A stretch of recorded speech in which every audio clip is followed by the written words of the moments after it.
Welcome in, everyone, to another edition of USC Live right here at the Voice of College Football. This is our third edition, and we appreciate everyone catching on to our time here at 1 p.m. Pacific time on Tuesday on the East Coast. We've got just the two shows in the books, but we appreciate it and are encouraged by the numbers. So we appreciate you being here, but bring some more folks with you. All college football fans are welcome. The guy that makes this work, though, it's right here, Matt Zemek from Trojans Wire. Check out his work again on Trojans Wire. Matt joins us every week. Matt, how you doing? All right. Good to see you, Mark. Good to see you. Good to see you. Matt and I were discussing before we started to go live here. This is the time of year where various rankings are evaluated. So people have their rankings and then other media evaluate the rankings. And, there's such stability with some other blue bloods, Alabama, Georgia, Ohio State, that there's not much deviation. But you get to USC, people see the enormous potential, and then others want to see a little proof of the process first. And so there's a wider gap of what people are expecting for USC football this year, from the high end to those critics that, again, want to see some proof. No doubt. And so, it caught my eye that a few days ago, Stuart Mandel of The Athletic came out with his post-spring top 25, and he put Utah and notably Oregon ahead of USC. And of course, now at the Pac-12 championship game is a top two contest. If you have USC third, well, that means USC's out on the outside looking in.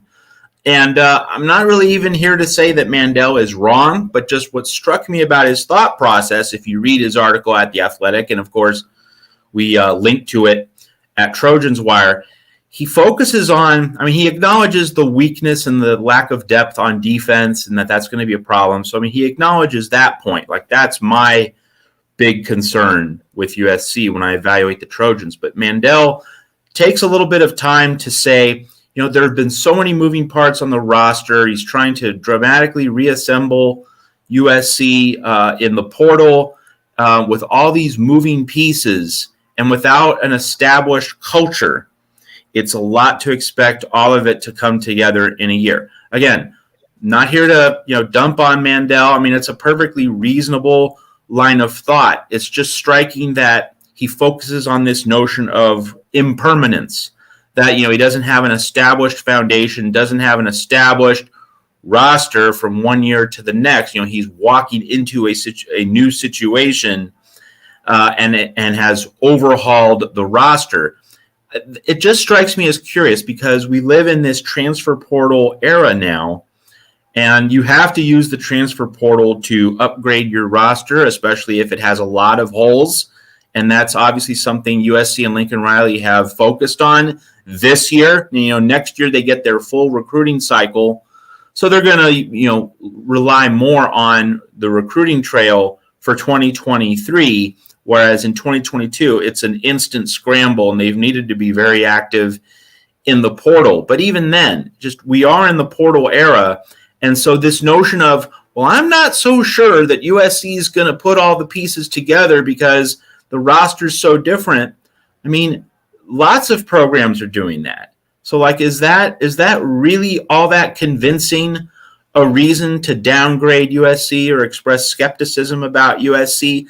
It's just weird. I'm not saying it's wrong. I'm not saying it's flawed. It's a curious line of argumentation given the era in which we exist right now. Now, 10 years ago, if you had made that same argument, I think it would contain more heft. It would be more natural to question a roster that looks so different from the previous year. But right now, this is what other coaches are doing. This is what Lane Kiffin's doing at Ole Miss. This is what other coaches who have found the need to be very active in the transfer portal are doing. We see college basketball teams reinvent themselves on the fly from one year to the next. So the notion that, well, you don't have an established roster, you don't have an established culture with your guys, it's just a weird argument to make. Not necessarily wrong, because I get the sense that you don't have everything in place and you're kind of inheriting a new situation. It's just a unique point of emphasis that I find striking. Matt, especially when the program that Mandel is elevating above USC is also experiencing a coaching transition. So it's not like they are the model of stability, and that has nothing to do with Dan Lanning's ability. That just has to do with the situation that they're in as well. It's a complete head coaching and coaching staff turnover, quarterback change as well. I think they've upgraded at the quarterback position, but it's still a different quarterback in play, and a level of instability, not because anything's wrong, but just because of a transition. And there you have it. Yeah. Anytime I don't agree with somebody's perspective on something, you can, at least I put it in a few different categories. There are those folks that are just factually wrong. Whatever argument they're bringing to the table is just, okay, we can look that up. That's factually wrong. I'm disregarding your opinion on this just because it's factually wrong. And then there are certainly opinions out there that I just think are illogical. They haven't been thought through. They make no sense.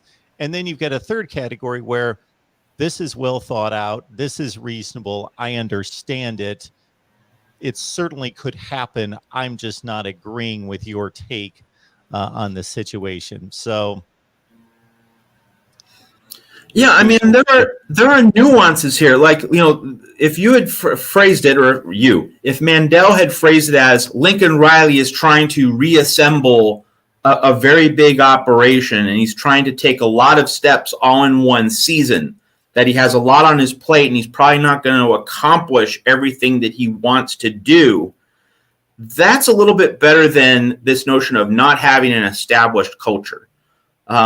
Because he is in the process of building this culture. And if the players are buying in, the idea that you didn't have an established culture last year under Clay Helton, and that therefore you're not going to have enough culture, enough belief, enough buy-in, whatever word or label you want to apply to that in September and October, that I just don't get. Like, we see coaches all the time, pro and college sports, they walk into a messed up situation. Look at, the Golden State Warriors are about to make a 6th NBA Finals in 8 years. And of course, Klay Thompson was injured each of the last 2 years. So basically they're going to go 6 for 6 with a healthy Klay Thompson in the last 6 NBA seasons. That's a perfect example of they didn't have an established culture. Mark Jackson, we've seen, is a divisive figure. He even though he improved those Warriors in 2013 and 14, he certainly did not unlock the talents of that roster, Steph and Clay and Draymond Green. And then Steve Kerr comes in, instantly gets that thing fixed. He instantly maximized everyone in that locker room. So that's an example of how, okay, they didn't have the established culture. So what? They got the right guy. They found Steve Kerr to just put all the pieces together. That's exactly what USC is aiming for under Lincoln Riley. And of course, when you look at Lincoln Riley's track record, the idea that, whoa, this is going to be too hard for him doing all of this in 1 year, we're selling him a little short there. And I would just think that Stuart Mandel, who's been around the block, knows a lot more than I do about college football, I wish he'd just come out and say, hey, there's just serious deficiencies and limitations with this roster, instead of, well, you don't have an established culture. I mean, the culture can be there in one season. Golden State Warriors serving as an obvious example of that. Just focus on the defense and the lack of line depth. I'm like, that should be seen as the number one deficiency with USC. So, I'm not running away from that. I'm not pretending that flaw isn't there. It's a huge flaw. Just the lack of an established culture is just a very weird way to express skepticism about this particular USC season. Later in the show, folks, we're looking forward to Stanford play-by-play announcer Scott Reese joining us to talk Cardinal. We're going in order of reviewing USC's opponents throughout the 2022 schedule, and as is typical, an early season date against the Stanford Cardinals, so we will get updated on Stanford football. Along the lines of what you just stated, Matt, would be Hugo's comment about what else needs to be addressed from the transfer portal. Yeah, Hugo, I mean, solid question. It's a question on every USC fan's mind right now, and I'm going to come out and be very direct about it. Defensive line. Like, that is the number one area. If you were to say number two, it would be offensive line. But USC needs to beef up, get more bodies in the trenches on both sides of the ball. It's a more acute issue on defense because that's where USC is especially thin. And again, if you've missed previous weeks, with our broadcast here on the Voice of College Football, Hugo, you would know that, or you would have missed the point we made that the Oregon State game in Week 4 in Corvallis, you have an excellent Oregon State offensive line, exactly the kind of team which can run the ball, control the clock, keep the ball away from Caleb Williams and now Jordan Addison as well in this super powered USC offense. That is the template for how to beat USC. It's going to be to keep the ball away from Caleb Williams. You'll get 38 to 40 minutes time of possession. If you can do that, Oregon State is built to do that. So loading up on the defensive line so that, you might not dominate up front, but you play to a draw and you don't let the Oregon States of the world in the Pac-12 control the ball upwards of 35 minutes. You limit their time of possession to like 32, 33 instead of getting up to 38, 39, 40. And so addressing the defensive line would be number one. Offensive line, it's not as alarming as the defensive line, but it's thin. Like, the starters on the offensive front are expected to be very good. But obviously, if you get an injury, you need to have reinforcements. So defensive line number one, by far the most alarming and weak position group on the roster, especially relative to how this team is built to win in 2022 with the offense, which needs to stay on the field a reasonable amount of time.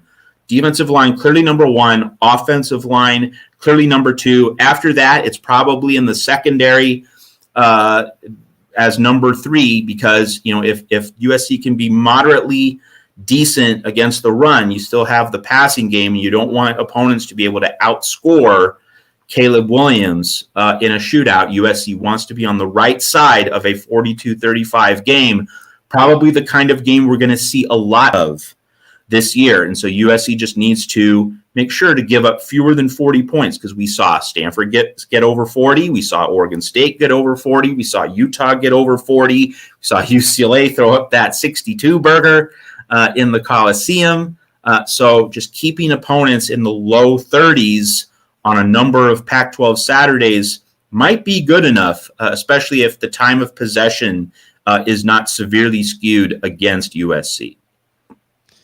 And certainly a major factor in determining the final record and success of the team is not just reviewing the offense and the defense and looking for holes and weaknesses, but looking at the schedule to determine, are there opponents on the schedule with the capabilities of exploiting those weaknesses, and to the degree that it's going to turn a win into a loss. To Paul's point here, he says Stuart Mandel is just playing devil's advocate. That could be, I don't know, only one man's opinion. Mandel had USC ranked, did you tell me 13th in the country? Yeah. So is that, I don't see that as being that much of a slam on USC. What's noticeable is that having USC behind Oregon. And you made the point yourself, Mark, that Oregon is reworking its culture. Oregon is reworking its roster. And of course, Dan Lanning doesn't have experience as a college football head coach. Lincoln Riley does. So again, it just goes to the point of, if you're going to make the argument about culture, and you're going to frame it in a specific way, just there are some loopholes there. There are some things that Mandel, I don't think, tied together as fully as he could have. I understand the larger point that he's making, that there's so many moving parts and Clay Helton left behind such a big mess. But if you're framing this in terms of culture, it just seems as though you're not arguing about the roster composition, or you're not arguing as precisely about specific obvious weaknesses that USC has. Like, again, we're not pretending USC doesn't have certain significant weaknesses, but couching it in terms of culture, it just seems like a weird way to go, especially when you look at Oregon also trying to remake itself after Mario Cristobal left for Miami. Tim brings up a point here concerning the roster. So we know that USC has added significant talent. It's the top-rated transfer portal class in the country. But is it even beyond that, Matt, when it comes to not just going out and trying to get a collection of talent and get the best players possible, but is, to Tim's point, is there a level of mastery and strategy there that Lincoln Riley's executing in building the roster? Well, I mean, I think it just starts with excellence. Like Lincoln Riley, here's a larger point. USC fans were upset about the air raid with Clay Helton and that it was a gimmick offense and USC doesn't need to resort to gimmicks. But the thing about Lincoln Riley is he kind of defies easy categorization. Like, he doesn't exist in a neat little box. He has innovative offense. He's, in step with the modern game that college football has become. But there's also a side of him that is perfectly happy to mash the ball between the tackles. He did that at Oklahoma at times when he had the offensive line that could support that, especially in the 2017 season when he had an elite offensive line, made the Rose Bowl, very nearly made the national championship game. He is willing to lean into the run game when he has all the horses. He didn't really do that last year because, as we've talked in previous weeks and months, he had just Kennedy Brooks and Eric Gray. He had a very thin room. There were some roster disruptions, some suspensions, some other plot twists that left him undermanned in the running back room, so he couldn't hand the ball off nearly as much as he would have wanted to. But the larger point about Lincoln Riley is he has a little bit of student body right in him, appealing to the old 1970s USC smash mouth formula, but he's also this modern offensive innovator. So stylistically, the main thing about Lincoln Riley is not so much having one style. It's that he can live comfortably in these different worlds. So when we talk about his recruiting philosophy, when we talk about his transfer portal philosophy, I don't think it's so much stylistic. I think it's just about excellence. Just give me some great players. And of course, the fact that Clay Helton so poorly coached and developed players from 2021, see, that's another part of this that people might be missing, that Lincoln Riley isn't just going into the transfer portal a lot in 2022 because it's his first season and he knows that the transfer portal is a way to instantly upgrade the roster. That's true, but because he's taking over from a coach where players were so poorly developed, did he really want to take on the task of trying to develop those Clay Helton players in one season?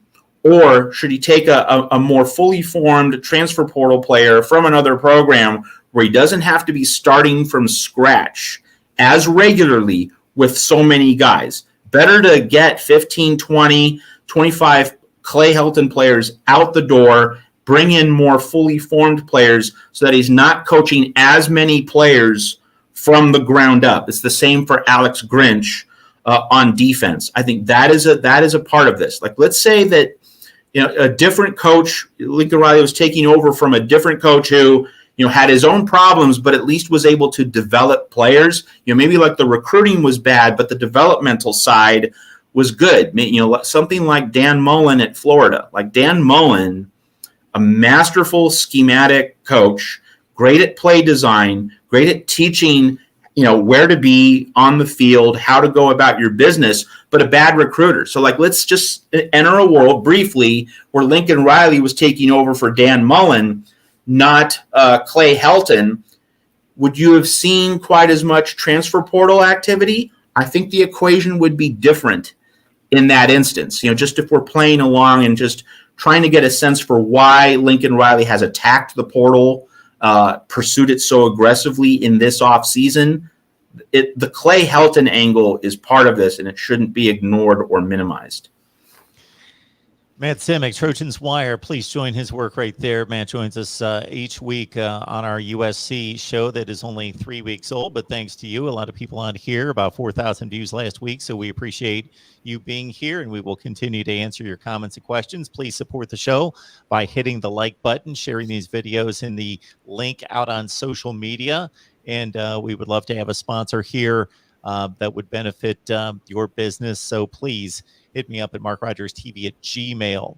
All right, I'm going to take this in two directions. A quick comment on Clay Helton from you.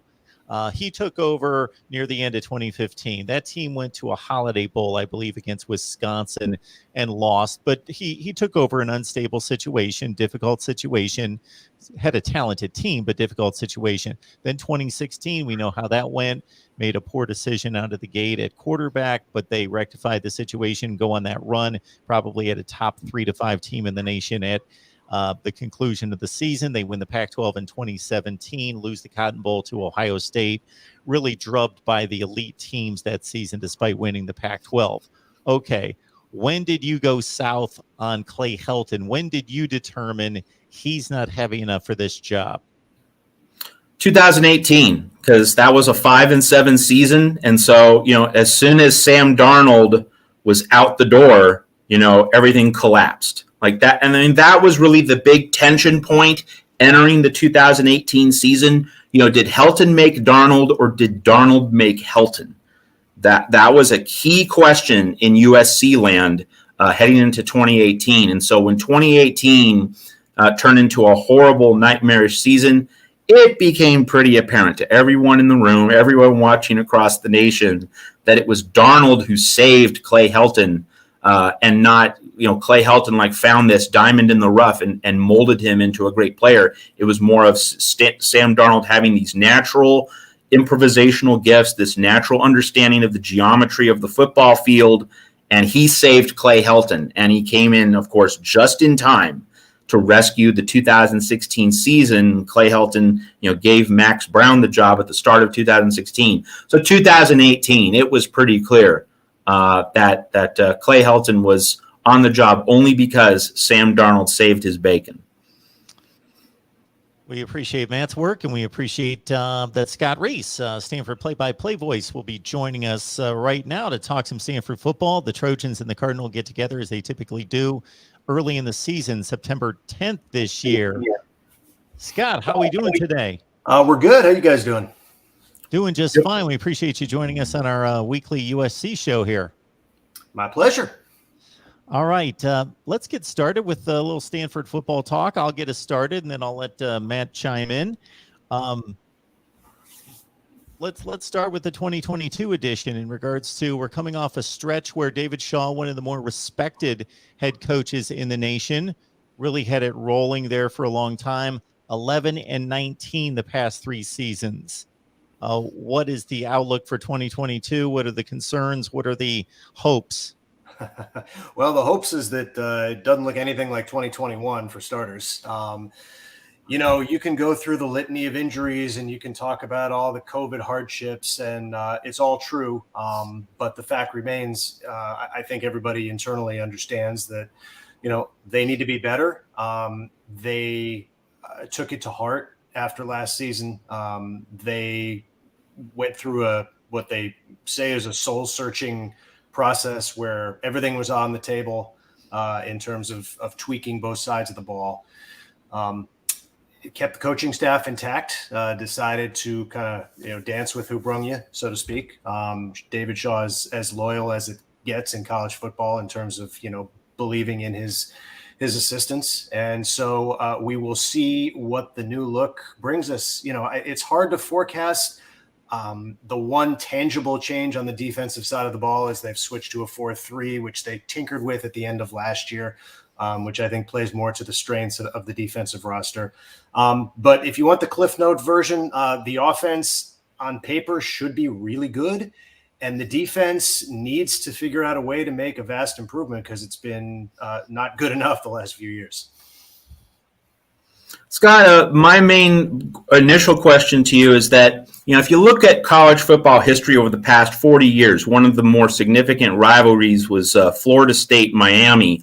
And the particular point I want to make about that game as a lead into the Stanford USC game this year is that, when Florida State played Miami, it was usually an early October game. So in the first half of the season, and Miami was structured such that, it emphasized basic fundamentals, didn't try to be too adventurous in its offense, whereas Bobby Bowden really was more improvisational and more imaginative on offense. And usually Miami was a step ahead of Florida State, and Florida State would usually round into form in November because of all the things that Bobby Bowden was trying to do. So as we apply that to USC and Stanford, you have Lincoln Riley, with this freewheeling, high-octane offense. You have David Shaw, who likes to punch you in the mouth. And you could say that because of Stanford's more simpler focus, that getting this game early before USC's worked out the kinks could work to Stanford's advantage. But on the other hand, you have this other tension point where Stanford has this great recruiting class, did really well on the trail this past cycle. USC trying to rely on transfer portal acquisitions in this first year for Lincoln Riley. So my question is, with all that as kind of the buildup, does getting this game in week 2 early, do you think it benefits Stanford or USC more? I would say it benefits Stanford more. I think that there's a couple of tentacles, and you touched on both of them. First you talk about, USC, and as decorated as Lincoln Riley is as a coach, and as terrific as that USC roster is certainly going to be, there's always growing pains, or you expect there might be growing pains. So I think just on the surface, you would rather get a team like that early as opposed to later. And you talk about, Stanford with the recruiting class. I think that's going to pay huge dividends for the Cardinal in 2023, 2024, and 2025. I don't think it's going to be a big deal for this year. We just don't see that many impact true freshmen. Now, that said, there are going to be one or two, particularly David Bailey, who's an outstanding edge rusher that I think is going to play right away, and he can be special right away. So, Stanford will benefit to some extent this year from the recruiting class, but really you're talking about more down the road, whereas transfer portal, obviously a different deal. These are seasoned guys. A lot of them are veterans. They've played big-time college football, so they're more apt to hit the ground running. So to answer your question, I do buy into the theory that if you give me the choice, I would rather play USC in September than in November. No question. Scott Reese joining us, a Stanford play-by-play announcer. Scott, I can guarantee that most of our audience has not watched Stanford for the last few years. They are used to seeing the Stanford heyday of Christian McCaffrey and probably have not seen a whole lot in 4 to 5 years. We've got a USC strong audience, but we've got really a diversified fan base of college football viewers. So I'm going to get back to a term that Matt brought up, identity. We had a conversation last week, and in my eyes, the last great Pac-12 rivalry that captivated the nation was the matchup of Oregon and Stanford. And just the style clash was just remarkable for a college football fan to watch. And then seeing those offensive line splits about that wide for Stanford and them just pound, and win some classic matchups with Oregon. Does this program still have an identity that it had 5-10 years ago? I think that they are clinging to part of that identity. I think that at his foundation, the type of football that you saw Stanford playing under David Shaw during the early part of his tenure is still at his core the type of football he wants to play. He wants to out physical. He wants to, beat you on both sides of the line of scrimmage. It's fundamental to everything that he wants to do. But that said, he has shown a propensity more so in the last few years, I think, to adapt away from that to some extent and really out of necessity. Stanford has not had the dominance in the trenches in the last 3 or 4 seasons. They just haven't, particularly on the defensive side of the ball. And I think that's what gets lost when you look at Stanford and you think about all those great teams in the early 2010s and all the Rose Bowls, and you think about, Toby Gerhardt and Christian McCaffrey and Stephon Taylor and, and the great receivers and, first Andrew Luck and Kevin Hogan and on and on. What people forget is really, in my mind, the reason Stanford was so dominant for such a stretch was because the defense was otherworldly. I mean, they were a top 5 defense all those years where they were a top 5, top 10 team. And that's what has really fallen off. The offense has been inconsistent. But you look at this team on the offensive side of the ball in terms of recruiting and star rankings and however you want to break it down, returning talent, they should be really good. The questions are really more on the other side. So, I think to get back to the identity question is, you are not going to see a pound the rock, pound the rock, pound the rock to set up Andrew Luck or Kevin Hogan and throw the ball. You're going to see the other way around. And I think it's out of necessity. It's not even, I don't even think it's going to be 50-50. I think it could be 60-40, honestly, this year, because that is where the talent on this team lies. And I think the coaching staff recognizes that you have Tanner McKee, who is a potential first-round draft talent at quarterback. You have a great and deep wide receiving core, and you have one of the top tight ends in the nation in Ben Yurosek. And, oh, by the way, your top 6 offensive linemen are all back. So, I mean, there it is, right? Meanwhile, as you guys know, you had your top 2 running backs. One of them is now a USC Trojan, and the other one's at Missouri. So, I don't think there's any question when you look at this team offensively and say, what's the identity going to be? I think it's going to have to be more throw to set up the run than the way it's been for so many years. So when we look at this matchup against USC in week 2, I think you've already kind of indicated that Stanford is probably going to lean toward throwing on first down to set up second and third down the way it wants to. In terms of the specific matchup against USC's defense, though, the defensive line, the USC defensive line, is probably the Trojans' weakest position group. So that sets up a very interesting dynamic where Stanford might think it necessary to run the ball, not necessarily because it leans on the running game. You've just said that you want to put the ball in Tanner McKee's hands, and I would agree. But yet you might want to run the ball just because USC's matchup isn't favorable for the Trojans if you try to run the ball. So how do you think Shaw and his staff are going to handle that particular point? Not just emphasizing their own strength, but maybe it's the better play to attack USC at its weakest point, which is running the ball. Yeah, and I think that's a fair assessment, and I am quite sure that will not be lost on the coaching staff, as they head into game plan for that game. For me, this is not a concession that, we're just not going to be able to run the golf ball, so we're going to throw it 45 times. I don't know what the running game will look like, and I'm not sure the coaches know what the running game will look like, because all of a sudden, instead of, an Austin Jones, who is a guy who can carry it 25 times a game, and he can be that between the tackles guy and do other things as well, now you're leaning on a couple of guys in E.J. Smith and Casey Filkins, whose strengths are more, receiving out of the backfield, lining up in the slot, running in outside sweeps. This is just they're 2 different backs than I think Stanford has had throughout this last, 10, 15 years. And so I think that's going to necessitate a different offensive philosophy and different style in running the football. Now, that said, would it surprise me to see them come out on a first drive against a USC team where you feel like maybe the front 4 is vulnerable and, hand the ball off 6 times on the first drive? No, of course not. I mean, obviously, every game will be tailored to the opponent to some extent.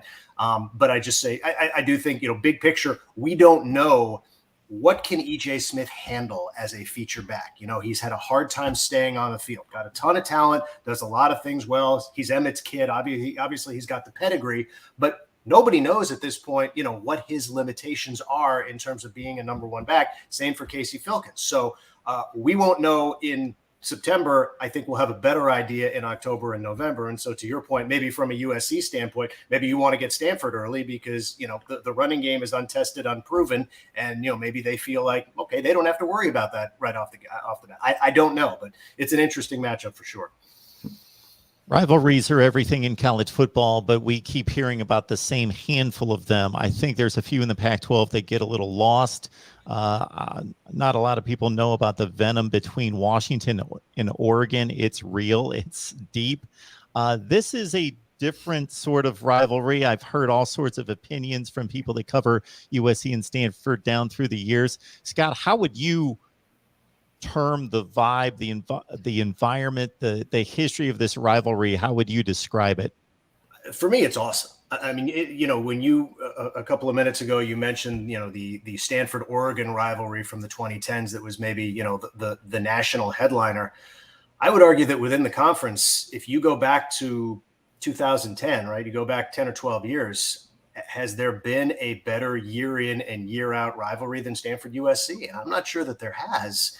when you look at the results, when you look at the drama, when you look at last second field goals in both directions, you look at, triple overtime at the Coliseum with Andrew Luck after he basically, for all intents and purposes, lost the game by throwing a late fourth quarter pick and then miraculously picked him up and they wind up winning. They're just the endings have been miraculous. The drama between two teams that over that stretch have been a lot more good than they have been not good, obviously, if you go back 12 years. This is, and it's the Northern California, Southern California thing, right? It's part of the reason that the 4 California coaches demanded we're going to play each other every year, right? Part of it's recruiting, and obviously we realize that, but part of it is because it's not just Stanford, Cal, and UCLA, USC. It's all 4 playing all 4. These games matter a lot to the fan bases, to the alumni. So look, if you ask folks within the program, which game would you most like to win over the course of a year? Yeah, maybe they'd say Cal number 1, and I almost guarantee you USC would be number 2. And that's largely as a result of what we've seen over the last decade. A natural point to bring up here, Scott, is, now that the Pac-12 has changed the format of its conference championship game, and we're going to have divisions eliminated very likely for next year, what points of emphasis do you have personally? We're not playing like if you were Pac-12 commish for a day, but just like you as a fan of Stanford, a fan of college football, a fan of the Pac-12, what do you think should be the scheduling rotation priorities for the Pac-12, assuming that they scrap divisions next year? Yeah, I haven't thought that through in terms of exactly how I would script it. I can assure you that the California clause is not going to change, right? Yeah. So we're all going to play each other every year. So really, the effect on scheduling might be minimal. For us, whether or not, whether we're playing Arizona and Colorado versus, in any given year, Oregon State, Washington State, I don't think makes a huge difference in terms of, the outlooks. I think the move makes sense. I'm sure you guys have talked about it. Obviously, it's better for college football playoff implications, and it's better for the national landscape. It's not better for the Pac-12 North this year, I can guarantee you, because I guess I shouldn't say I can guarantee you, but my hunch is that somebody who would have been playing in the conference championship game no longer will be, is my guess. But again, we go into every season thinking we know, and there are always at least 1 or 2 teams we had no idea, we did not see coming one way or the other, right? Either at the top or the bottom, and that's what makes it fun. So. I have faith that they'll get the scheduling right. And at the end of the day, again, because those 4 California schools are locked in, and I think they still will be, I don't think it's going to affect Stanford in any major way going forward. Scott, there's hope that Lincoln Riley is pumping life not just into USC, but into Pac-12 football to another extent. Dan Lanning, of course, bringing a lot of excitement to the Great Northwest and replacing Mario Cristobal. What are your thoughts concerning Pac-12 football, where it stands right now? There could be an argument that 2021 was the worst season in conference history, considering how it performed against the rest of the Power 5. I would support that argument. Clearly, the Pac-12 needs a jolt. Lincoln Riley is a real good start in that endeavor. Is he going to rescue the entire conference? That might be a bit much. But I think as much as, as much as fans outside of Southern California, I think like to see the big boys chop down to size. And by the big boys, I refer to, basically USC and to some extent Oregon. It's better for the conference, and you cannot argue how much better it is for the conference when USC is good, right? It's like UCLA in basketball, Arizona in basketball. The conference needs USC to be a legitimate contender year in and year out. I think that's a great start, and I'm sure Lincoln Riley is, going to be the guy that gets you guys back to where you need to be. The problems go beyond that, and we could spend a half hour talking about media deals and that sort of thing. I mean, that all has to be addressed. We know it's being addressed. We all have our fingers crossed and our toes crossed that when that gets done, we'll look at this and say, okay, now we're on the right track, because that may be the most important piece of any of it. But we're also still figuring out how this new age of college football is going to affect each of the member schools, right? I mean, obviously USC can get fat off the transfer portal, and Oregon has gotten fat off the transfer portal for years, and now it's even easier. Stanford suffers greatly relative to everybody else, right? Because we can't get anybody into school. You know, we have one grad transfer this year who's, I think, the second one in a decade, and he didn't go through football. He applied as a grad student, got accepted as a regular student, and then called David Shaw and said, hey, I'm coming. You want me to play some ball, right? And happens to be an all Big 12 safety from Oklahoma. So you'll take that. But that's not happening year in and year out. So I think, you know, there are going to be schools, Washington State, you know, there are going to be schools that have more attrition than they can bring in guys in fortification. So how is that going to affect the conference top to bottom in terms of are we going to see more of a chasm between the haves and the have-nots? I think it's all going to shake out over the next couple of years. And we can only hope, I guess, that the result in aggregate is, you know, we're better now than we have been the last few years, because obviously it's been a tough couple of years, and get back to the college football playoff. That's first and foremost.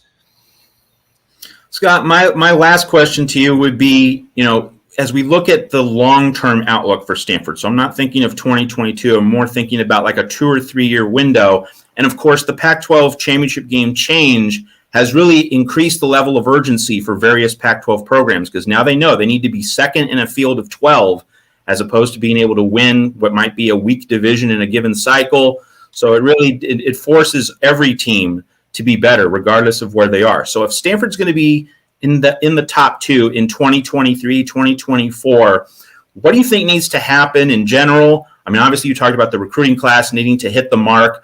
But beyond that, like, you know, Kyle Whittingham might retire after this 2022 season. You know, this is his loaded team. This is his chance to chase the playoff. So he's probably going to call it a day after this season, maybe 2023 at the latest. And then you also have a new coach at Washington, you know, the program which did muscle into Oregon's and Stanford's territory under Chris Peterson, but now is in a rebuilding mode, and we don't know what Kalen DeBoer is going to do. So in terms of Stanford getting up to number 2 in the league next year or in 2 years, is Utah the main obstacle? Is Washington the main obstacle? You know, Oregon under Dan Lanning, how would you process those kinds of tension points? You know, it's funny. Maybe it's a cop-out, but I would argue Stanford is the main obstacle. You know, I think that retaining players has been an issue for the last few years. And again, it has been everywhere. This is the culture we live in. Guys get their degrees and they want to go play somewhere else, and that's fine. And you don't begrudge them. But the problem with Stanford is you can't replace those guys. You can't pluck a transfer from the portal. So you got more going out just by definition than you're going to have going in. So it becomes critical. You look at the pieces on Stanford's roster right now, especially on the offensive side of the ball, but some key defensive players too. There is some really high-level talent. And if you can keep 80% of those guys in the fold, say for 2023, obviously Tanner McKee being the first, that completely revamps the outlook, because by that point, you've got a really good recruiting class who will be sophomores, and they'll start to develop and they'll start to actually help you out X's and O's wise. And we'll see if they can back it up with another good class this year. So I think for me, you know, the Stanford needs to figure out its game plan in terms of how or if it is going to compete in this era of NIL and this era of the transfer portal, because I think we're at an inflection point and we're getting there a lot quicker than maybe we thought even a year ago in terms of sort of the university philosophy on all of that, right? This isn't a school where, you know, you've got all the billion-dollar tech companies in the world in your backyard, but right now there's no mechanism for those tech companies to say, hey, we'll give you $500,000 if you come play for Stanford, right? That's not happening at our place. So how do you keep up with the Joneses in that front? We'll find out. So for me, that is the most important factor in the next few years. As far as the opponents and whatnot, I think your Utah assessment is right on. Obviously, if Kyle retires, you know, who knows, right? He's got to be the most, if not the most underrated coach in America for the last 15 years, certainly in the conversation. So you figure probably Utah takes a hit if and when that happens. But this is the one contra, the contra argument, I guess, would be, you hate to have a weak Pac-12 for all the reasons we've talked about, but if you're a team who's in the bottom half and trying to get into the top half and get well in a hurry, a lot easier to do it in a weak Pac-12 than it is in a really strong Pac-12, right? I think right now the door is open, right? We all expect that USC is going to be great again. We don't know if it's going to happen eventually or a year or two. We don't know how long that's going to take. So the window is there for somebody or somebody's over the next couple of years to be that second team, if you will, or even that first team. And, it's just a question of who can take advantage.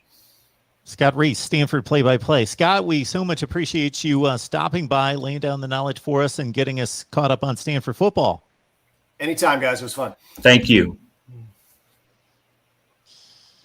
Yeah, really great insight from Scott on Stanford football. And, of course, one of the powerhouses of the Pac-12.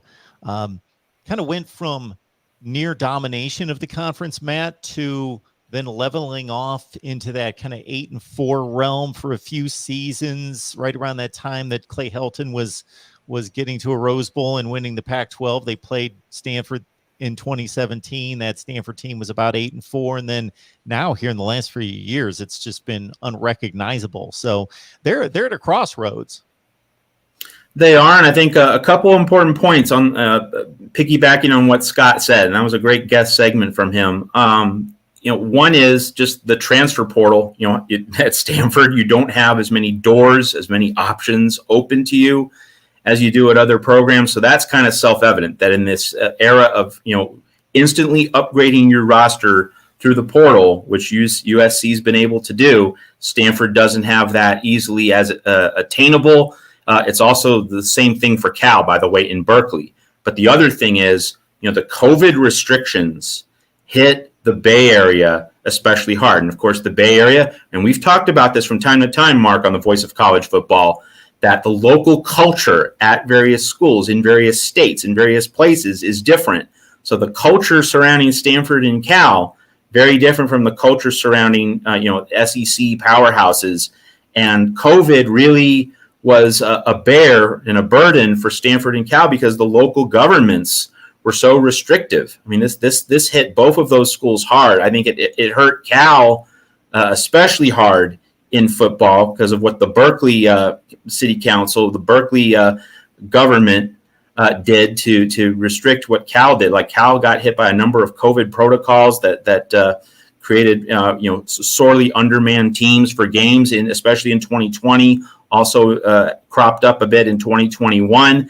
This is a part of why Justin Wilcox is staying at Cal. Like he knows that he has the gratitude of the Berkeley administration because he's accepting these limitations. He's living with them. So like he's trading those limitations for his job security. Like I'll just stay here and coach knowing that I'm not going to get fired anytime soon. There was reportage that he was offered the Oregon job. Didn't want that pressure because he knows that he's not going to be fired from Cal. We can also say this about Stanford. David Shaw is not going to be fired anytime soon. His loyalty has bought himself a lot of leverage, a lot of time. People might say, well, Stanford was horrible last year. Shouldn't Shaw be on the hot seat? Nope. He's done too much for the school. He's built up too much goodwill. It's a different dynamic there. It's a different dynamic in each of the Bay Area schools, as we can see from the past coaching carousel cycle. So, for those reasons, the transfer portal and the COVID reality, Stanford's been set back uniquely to a degree that other Pac-12 programs have not suffered. That's something that's undeniable, at least in my mind. Matt, I'm going to take us back 15 or 20 minutes and drop us back into the conversation and what was on my mind during one of the points you were making. It's going to be intriguing to see if Lincoln Riley is one of these offensive-minded head coaches that continues to have the defense be an obstacle, a hurdle, and never solves it, and continues to draw heavy recruiting on the offensive side, never quite makes the right hire on the defensive side to counter or balance his offensive genius, and it just never gets done on the defensive side to the level that it needs to complement the offense and get them to where they need to go in the playoff. Much like Oklahoma, which the window and the sample size is small, so I don't want to draw a conclusion on where he would have taken Oklahoma. We don't know. It was a 5-season sample size. Or if he's one of these head coaches a la Pete Carroll, who is able to match the defense and the offense and it to be one team where there is no distinction or perception that this is an offensive-driven team or a defensive-driven team. Fascinating point you make about Pete Carroll right there at the end, because I did a podcast a year ago with an LSU expert on the 2003 season, and what if USC and LSU had met for the national championship that year. And one of the lessons I learned from that podcast was just how more limited college football was schematically in 2003. The sport has made, we think about like the 1970s or the 1980s, like we're college football has gone a long way since then. College football has gone a long way in just the past 20 years. Forget about the 80s and 70s, just the last 20 years, that things were so much more simplified. And I mean, at the time, relative to everything that was going on in college football in 2003, 2004, Norm Chow, Pete Carroll's offensive coordinator with those first great USC teams in the 21st century, Norm Chow was a step ahead of most other people. But relative to today, that's a much more simplified approach. Rich Rodriguez, especially when he beat Georgia with Pat White and Steve Slayton in that 2006 Sugar Bowl in Atlanta, that really seemed to get the gears rolling in terms of ushering college football schematically into a more modern age with more aggressive concepts. And when Pete Carroll first established his USC dynasty, the sport really hadn't turned the corner schematically. So Lincoln Riley, unlike Pete Carroll, he truly is like a modernized offensive coach, leading the sport into the space age, cutting edge innovation on offense. So, with that in mind, I think that Lincoln Riley, is of a mindset of, let's maximize what we do on offense. And that's kind of where the sport is right now. Like Nick Saban, defense first head coach. Is this what we want football to be? He grumbled, he complained, but he didn't resist. Like he went along with that flow, and he's won national titles with it. He continues to make national title games on a regular basis. And so it's a fascinating tension point that you raise, Mark, just because offense-centric teams are where the sport is. It's where the sport has been going the past several years since you saw the run-pass option and a lot of spread concepts becoming more regular in the sport. So the idea that, you should lean more on your defense, I mean, obviously that's where USC happens to be weakest, but if USC is going to make the playoff this year, it's not going to be because of the defense. It's going to be because the offense puts up 40, 45, 48 points. And with Jordan Addison, that's a game changer, because as good as Mario Williams is, and people expect him to be a very good, solid contributor, he wasn't that automatic lock, dominant number one receiver that Drake London was, for instance, last year. But Jordan Addison, definite number one. He's going to be a first-round draft pick. He is a game changer in terms of how he shapes the field and how the defense covers it. So long-term, Lincoln Riley does need to make sure he doesn't get pigeonholed and develop a negative reputation as the guy who neglects defense. But in 2022, it's going to be maximizing his offense as the gateway, as the path to USC realizing its potential. This is a team that's going to have to win a lot of video game style shootouts. It's our time, folks, on a weekly basis to discuss USC football with you. So we appreciate you being here, leaving those comments and questions. Great discussion with Matt, and of course, joined by Scott Reese, Stanford play-by-play voice. Great insight into the Cardinal. And that is the week 2 matchup. Somebody had mentioned, I believe it was Tim in the chat, concerning not able to get a Rice media person. We did, Tim, last week. We talked the Rice USC opening matchup. So that is there for you to listen to from last week. So we were able to get a Rice media member from SB Nation. So Steve Helwick of Underdog Dynasty. Absolutely. Matt, I think that should do it, unless there's anything else on your mind to conclude today. No, we're just reveling in Jordan Addison and the Pac-12 title game change. I mean, just to underscore the point, 10 days ago, USC's odds of winning the Pac-12 were not nearly as high as they are now, because USC isn't constrained by divisions, and it has Jordan Addison in the fold. Those two things on both fronts significantly increase the chances that USC is going to play for and therefore, by extension, win the Pac-12 title this year. So a lot more optimism in USC land. Matt, I posted a video the other day following our conversation. I went through the 2011 through 21 results, all the Pac-12 championship games. So these are the years in which we would have had the same championship game result: 2013 and 14, 16, 17, 19, and 21. 2020 is difficult to evaluate because there were so few games played, but Colorado and Washington, they were 3-1 and 4-2. They would have played one of them, USC. Anyway, they were both 3-1 actually in the conference. So throw that one out for a second. We would have, let's go in descending order. In 2018, instead of Washington, Utah, we would have had Washington State with a rematch in the Pac-12 championship game. Washington State was 7-2, better than Utah's 6-3 out of the South. In 2015, instead of Stanford USC, we would have had one of those great Stanford Oregon rematches, because Oregon with a better record than USC that season in the Pac-12. And then the first 2 years of Pac-12 championship play, those were the years that UCLA, coming out of a dismal Pac-12 South at 5-4 and 6-3 in conference, would have been supplanted by, back-to-back Oregon Stanford games with both teams ranked in the top 6 in the country both years.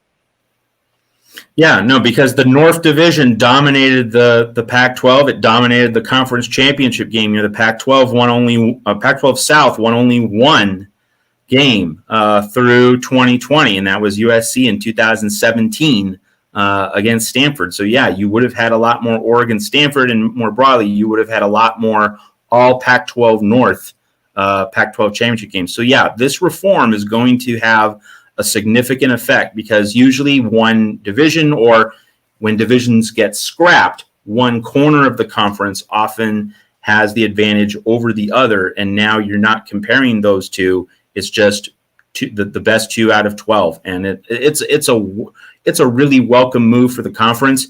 Just one final note on scrapping divisions, likely to happen next year.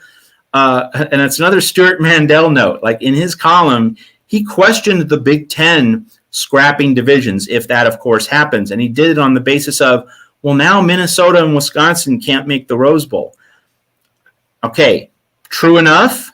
Like, Ohio State and Michigan are going to build a wall, but, like, is that bad? Is that what do you want? No offense to Minnesota or Wisconsin, but, like, we're not supposed to create conferences so that the cute, cuddly story gets its moment on television. You operate your conference to put your best teams in championship games with the chance to go to the college football playoff. So again, just to know, we started this discussion with an odd Stuart Mandel note, and we end it with an odd Stuart Mandel note.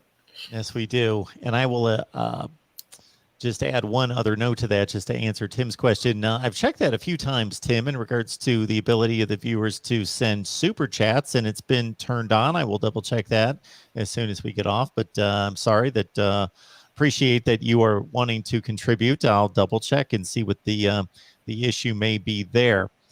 Everybody join Matt at Trojans Wire and his tremendous work covering USC football in the Pac-12, and a couple very insightful responses to what's going on in the current college football landscape right now. Matt, we appreciate you being here. We'll do it hopefully all again next Tuesday. I appreciate you, Mark. Have a great week. All right, everyone. Our next show is Iowa Live. It's coming up in a half hour, 5:30 Eastern, 4:30 Central on our Iowa channel. We'll be back here with Matt next Tuesday. We'll see you all then.